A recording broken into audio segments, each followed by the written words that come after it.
Glória a Deus, a paz do Senhor. Bom estarmos aqui, que alegria podermos participar de mais um culto de poder e milagres. Quantos têm motivos para celebrar o Senhor? Diga glória a Deus. Amém.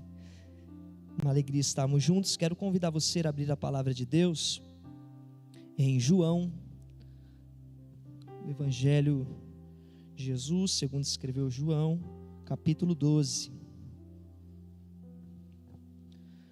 Quero louvar a Deus pela vida do pastor Eliseu, pela vida da pastora Suzy, por essa oportunidade, uma grande responsabilidade, e eu creio que Deus ele tem uma palavra para os nossos corações. João capítulo 12.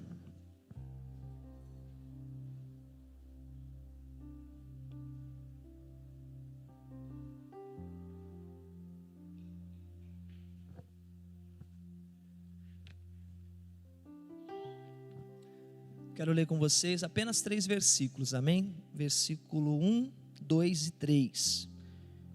Diz assim: 6 dias antes de começar a Páscoa, Jesus chegou a Betânia, onde morava Lázaro, o homem que ele havia ressuscitado dos mortos.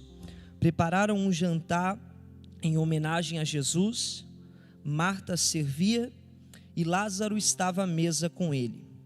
Então Maria pegou um frasco de perfume caro feito de essência de óleo aromático, ungiu com ele os pés de Jesus e os enxugou com os cabelos. A casa se encheu com a fragrância do perfume.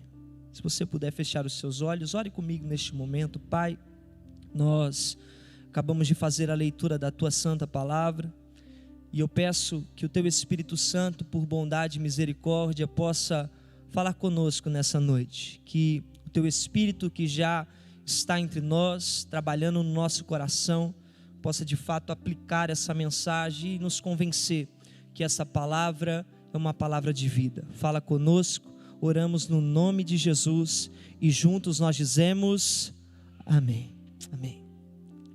Quando nós observamos o capítulo anterior ao que lemos, capítulo de número 11, nós temos registrado um dos milagres de Jesus, alguns vão dizer talvez o milagre mais extraordinário de Jesus, que é a ressurreição de Lázaro.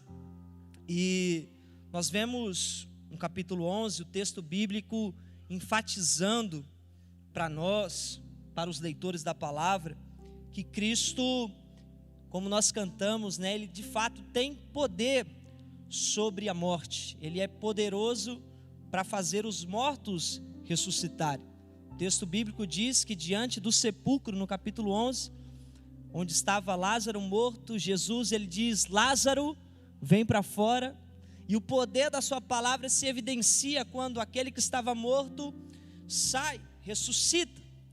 Isso é as Escrituras nos mostrando, a palavra de Deus nos mostrando que Ele é poderoso. Servimos a um Deus poderoso.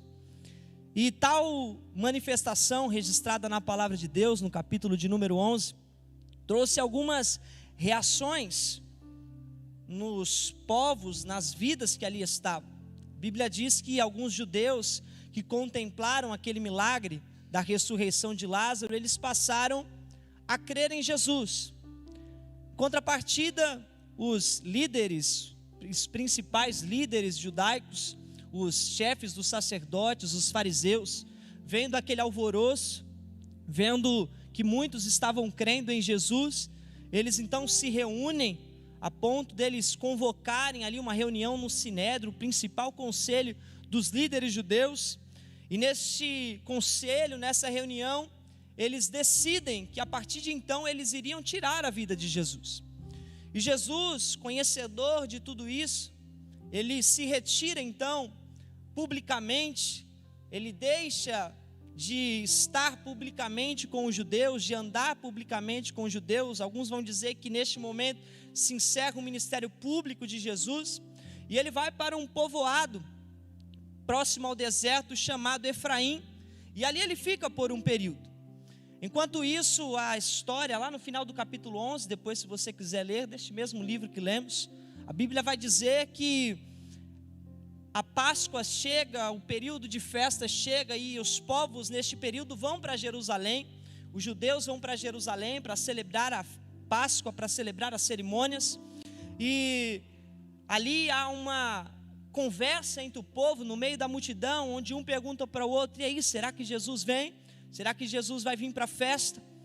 E os sacerdotes ali, os chefes, eles decretam agora ao povo dizendo: olha, se vocês souberem onde Jesus está, vocês precisam denunciar para que nós venhamos prendê-lo. E é nesse momento de tensão, ali no final do 11, que nós chegamos no 12, que é quando Jesus ele vai para uma aldeia chamada Betânia.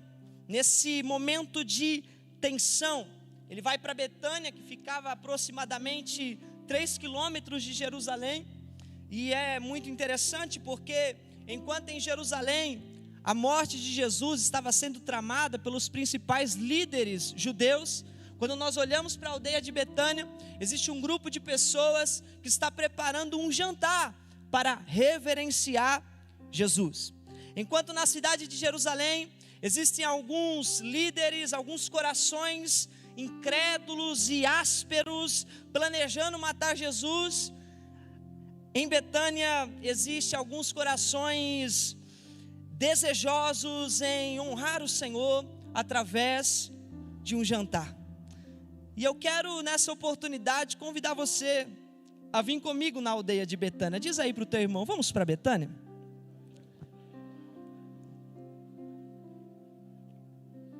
Eu quero convidar você a ir para Betânia comigo e nós mergulharmos em alguns minutos no texto bíblico e, se possível for, nos assentarmos juntos a esses irmãos, Lázaro, Marta, Maria. Os outros evangelhos, Marcos e Mateus, vão dizer que a casa aqui possivelmente era a casa de um homem chamado Simão, o leproso. Pois bem, convido você a vir comigo nesse jantar, a sentarmos à mesa. Diz aí para o teu irmão: está confortável aí na mesa? Tudo bem? Tudo bem? Então estamos assentados à mesa e o meu desejo é que nós observemos algumas movimentações que ocorrem durante esse jantar. E a partir dessa observação, o meu anseio é que o Espírito Santo possa de fato nos impulsionar nessa noite a vivermos intencionalmente. Eu quero com a igreja pensar, conversar com os irmãos, pensando nesse assunto, vivendo intencionalmente. Você pode repetir após mim? Vivendo intencionalmente. Quando nós olhamos para o versículo 1 do capítulo 12, que foi o texto que lemos, nós temos de cara uma excelente notícia. O texto diz que Jesus chegou na aldeia de Betânia. Ele chega naquele vilarejo e o texto é bem claro. E eu quero dizer que Jesus, ele não costuma perder encontros assim. Ele não deixa desamparado quando algum grupo de pessoas se reúnem e preparam algo para ele. Eu quero dizer que assim como ele chegou em Betânia, eu creio que Jesus também chegou aqui nessa noite. Eu creio que assim como ele chegou em Betânia, ele também está entre nós, porque aqui também há corações que talvez não prepararam um jantar, mas prepararam algumas canções, prepararam algumas orações, e eu sei que ele está em nosso meio, porque Jesus não deixa a gente desamparado. Ele não é aquele que marca uma hora com você e não aparece. Diz aí para o teu irmão: Jesus sempre aparece. Ele sempre vem. Ele sempre vem. E aí, meus irmãos, como eu disse, eu quero pensar um pouquinho com vocês a respeito de algumas intenções aqui no texto e aplicarmos isso no nosso coração.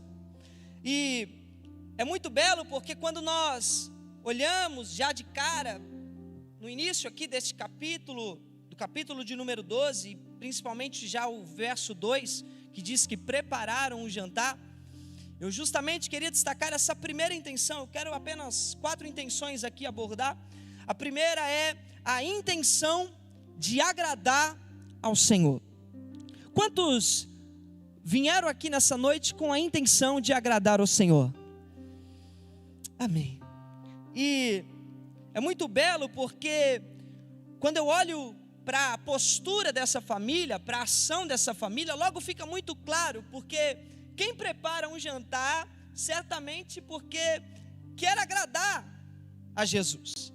Essa é a grande evidência do texto, a intenção, todo o cuidado que esses irmãos têm, Lázaro, Marta e Maria, em preparar um jantar para Jesus, é uma postura de uma família que se organizou para receber Jesus e ali oferecer algo agradável, algo em que ele se sentisse alegre, em que ele se sentisse bem-vindo. E eu quero aplicar isso, amada igreja, a dizer a nós, a saber que todas as vezes que nós temos a postura, a conduta de termos o cuidado de fazermos o que fazemos com excelência para o Senhor, isso expressa a nossa intenção de agradá-lo. Então, se essa tem sido a nossa postura, se essa tem sido as nossas atitudes em preparar algo para o Senhor, a fim de agradá-lo, o Espírito Santo nos trouxe aqui para nos impulsionar, para que nós continuemos a viver dessa forma, a viver na intencionalidade de agradar ao Senhor. Então, quando alguém lhe perguntar por que você se prepara tanto para fazer a obra do Senhor, por que você faz com tanto zelo, que a nossa resposta, que a sua resposta, que a minha resposta seja essa: eu faço porque a minha intenção é agradar ao Senhor. Então fazemos o que fazemos, da maneira como fazemos, para agradar ao Senhor. Essa deve ser a nossa intenção. Então que o Espírito de Deus aplique isso no teu coração. E continuando o texto, prossegue esse jantar, e nós aqui estamos assentados a essa mesa, e o texto vai dizer que quem se responsabiliza em servir é Marta. E Marta sempre na história servindo, sempre trabalhando. E esse é o segundo aspecto que gostaria de destacar. Então, primeiro, na ideia de vivermos intencionais, de servirmos ao Senhor intencionalmente, nós somos intencionais em agradar ao Senhor. E segundo aspecto é, nós somos intencionais em servir ao Senhor e servir ao próximo. O texto diz que Marta estava ali servindo, e servir é uma nobre tarefa de agradar alguém.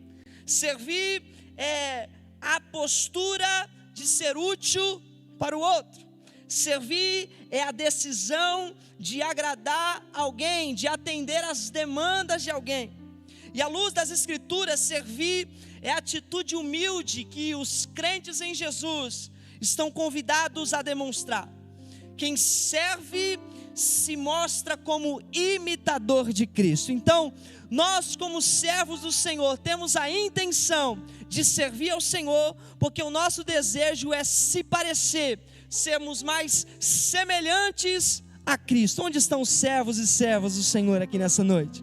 Essa deve ser a nossa intenção. E se por acaso surgir a questão, a pergunta do porquê servir ao Senhor, do porquê servir ao próximo, que isso esteja claro no nosso coração. Nós fomos chamados, à semelhança de Maria, para servir. Que privilégio nós temos! Nós temos o privilégio de servir ao Senhor. Nós temos o privilégio de servir o nosso próximo. Deus nos chamou para servir. E quanto mais eu sirvo, assim como Maria, assim como Jesus nos ensinou, como Marta, perdão, assim como Jesus nos ensinou, mais semelhantes nós somos de Cristo. E o texto ele continua, e vemos que à mesa com Jesus, nós temos um homem, um amigo de Jesus chamado Lázaro. E isso é incrível, irmãos, porque como eu disse no capítulo 11, Lázaro estava morto, e agora Lázaro está na mesa com Jesus. Eu quero te dizer para você que Deus é poderoso para tirar mortos do sepulcro e levar para a mesa. Deus é poderoso para fazer isso. Só Ele pode chamar alguém que estava morto, esse morto de alguma forma misteriosa ouvir, ressuscitar, e agora está à mesa desfrutando desse jantar. Deus é poderoso para fazer isso. Servimos um Deus que dá vida aos mortos e traz ele para a mesa. Afinal, eu estava morto, Em outro momento eu estava perdido, e Jesus de alguma maneira me alcançou, me trouxe para a mesa, e hoje nós temos o privilégio de estarmos aqui assentados e dizer: obrigado, Senhor, te bendizemos por isso, porque eu estava morto e o Senhor me deu vida. O Senhor me deu vida. E Lázaro está agora à mesa, e o que Lázaro nos ensina é que nós não podemos perder a oportunidade de estar com Jesus. Nós não podemos perder a oportunidade e o privilégio de sentar à mesa com o Senhor. Isso é algo único, isso é algo especial que está acontecendo na vida de Lázaro. E é incrível porque Lázaro agora não está sentado apenas diante daquele que é o seu amigo, mas Lázaro está sentado do lado daquele que o deu vida. E o Espírito de Deus ministrava meu coração, irmãos e irmãs, que muito mais belo do que apenas vivemos as experiências dos milagres, é nós termos o privilégio de conhecermos o dono dos milagres. Muito mais belo do que apenas sermos abençoados, é termos o privilégio de jantarmos com o abençoador. Que coisa linda é ser abençoado, que bom, que poderoso é viver milagres, mas que belo e precioso é termos um relacionamento com aquele que abençoa.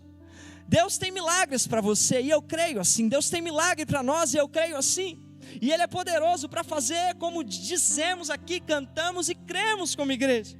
Mas o Deus de milagres, Ele também quer ter um relacionamento conosco, e por isso, assentados à mesa, nós temos o privilégio de não buscarmos ao Senhor apenas por aquilo que Ele pode nos dar, mas nós temos o privilégio de nos assentarmos à mesa e trocar alguns pães com Ele, trocar alguns cafés com Ele e dizer: que honra, Senhor, é estar assentado à mesa contigo. E essa é a terceira intenção da igreja, a intenção de estar com o Senhor, a intenção de aproveitar o privilégio de viver com Cristo. Cristo não tem só esses momentos para nós, não. Nós precisamos ser intencionais no nosso café da manhã, que Jesus esteja conosco, no nosso almoço, que Jesus esteja conosco, que no nosso jantar, que Jesus esteja conosco, que ao dormir, irmão e irmã, tenha certeza, Jesus está com você. Ele tem um desejo de se relacionar com você, não só em alguns minutos, como nos reunimos aqui em comunidade, mas o Cristo da Bíblia é um Cristo pessoal, é um Cristo que anseia saber do seu dia, saber como você está, saber como está o teu coração, e para isso basta você ser intencional em desejar, em querer estar e desfrutar da presença dEle. Se você puder, repita comigo: Senhor Jesus, eu quero mais da tua presença. E o texto prossegue. O quarto e último aspecto que eu gostaria de destacar em relação à intenção desta família é a intenção de adorar o Senhor. Então repito, a primeira, a intenção de agradar ao Senhor no ato de preparar o jantar. Segundo, a intenção de servir ao Senhor quando Marta está ali servindo. A terceira, a intenção de estar com o Senhor, o fato de Lázaro estar à mesa com Cristo. E a última intenção que eu gostaria de destacar é a intencionalidade em adorar ao Senhor, que nós aprendemos com Maria. Versículo de número 3, de acordo com os textos bíblicos, irmãos, essa é a terceira vez que nós temos Maria aos pés de Jesus. Temos um registro lá em Lucas 10:39, Maria esteve aos pés de Jesus para aprender, para ouvir da sua palavra. Temos um registro aqui mesmo, no capítulo 11 de João, no verso 32 e 33, quando Maria está aos pés de Jesus chorando por conta do Lázaro que havia morrido. E agora nós temos Maria pela terceira vez aos pés de Jesus, e agora ela está numa postura, numa decisão de adorar a Ele, de entregar o que ela tinha de melhor. E nesse contexto, Maria, ela violou vários clichês culturais da época. Destaco aqui 4. Primeiro, a sociedade, quando Maria ela tem esse ato de derramar aquele óleo precioso aos pés de Jesus, Primeiro, a sociedade esperava que como mulher ela estivesse servindo. Segundo, tocar os pés de outra pessoa era considerado algo degradante. Terceiro, Maria não apenas tocou os pés de Jesus, mas também enxugou com os seus cabelos, sendo estes, os seus cabelos, a coroa e a glória da mulher. O gesto de soltar os cabelos em público era indigno para uma mulher naquele tempo. E quarto, o caro perfume que ela derramou sobre os pés de Jesus era um tesouro que as mulheres guardavam para as suas próprias bodas. Mas Maria não estava preocupada com a aprovação dos homens naquele momento. A sua intenção era adorar o Senhor. Ela derrama todo o preciosíssimo perfume em Jesus, porque o foco dela era honrar o Senhor. O foco de Maria era exaltar o Senhor. Ela não estava ali calculando, não. Ela esbanja tudo que ela tinha, ela derrama o que ela tinha de melhor, porque aquele momento era único, era uma oportunidade especial que ela tinha para exaltar Jesus. Então que haja no meu e no teu coração essa intencionalidade em derramar diante do Senhor o que nós temos de melhor.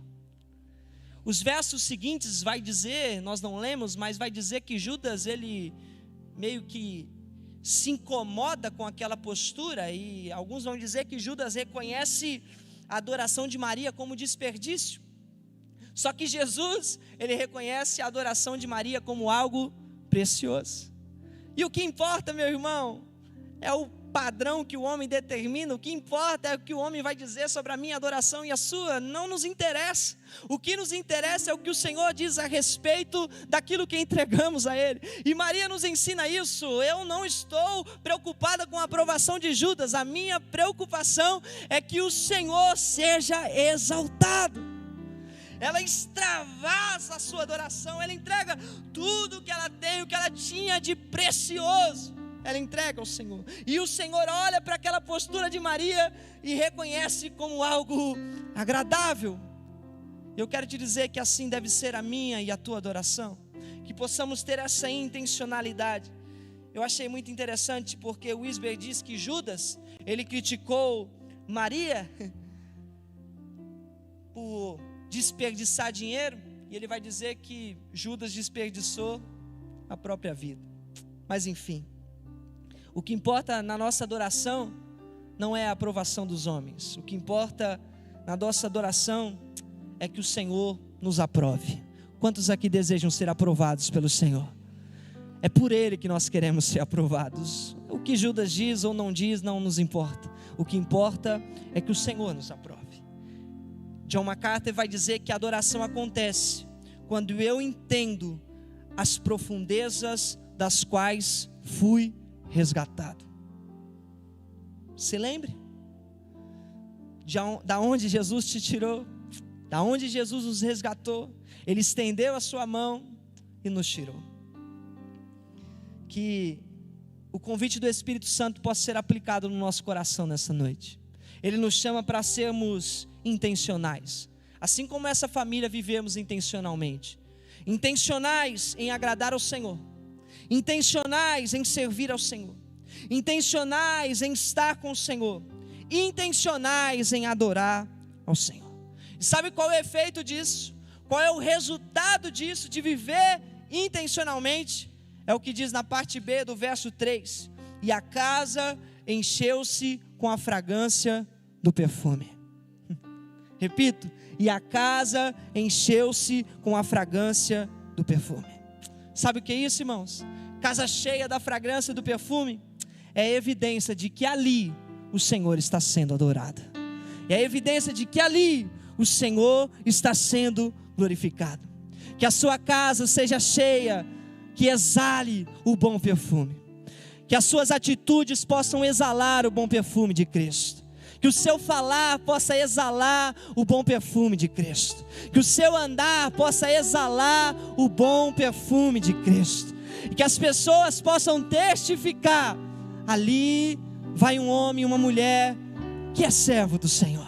Ali vai um homem que vive intencionalmente, desejoso, com o coração ardente em agradar ao Senhor, em servir ao Senhor, em dar o seu melhor ao Senhor. Que a sua casa possa exalar, que o teu coração possa exalar o bom perfume de Cristo. Essa é a palavra que Deus tem para nós nessa noite. Que na medida em que você andar, que as pessoas possam testificar que você é alguém que vive intencionalmente. Você vive para agradar ao Senhor. Você vive para adorar ao Senhor. Fomos chamados para isso, para derramar o nosso melhor. Eu não sei o que você tem de melhor, mas derrame. Não sei se o seu perfume tem o mesmo valor que o dessa mulher. Alguns vão dizer que esse perfume valia cerca de o trabalho de um ano de um homem naquele contexto. Enfim, mas ela derramou. Ela quebra o seu vaso e ela derrama diante de Jesus. Por quê? Porque ela sabe que ela não está derramando diante de um qualquer. Ela sabe que ela está derramando o seu perfume diante de um Deus que é digno do levantar das nossas mãos, do entoar dos nossos cânticos e dizer: tu mereces, Deus, a ti a honra, a ti a glória. Essa é o nosso desejo, esse é o nosso desejo, que possamos viver intencionalmente, servindo ao Senhor e entregando o que temos a Ele de melhor. Que essa palavra fique no teu coração. Se você quiser aplaudir ao nosso Deus, exalte a Ele nessa noite.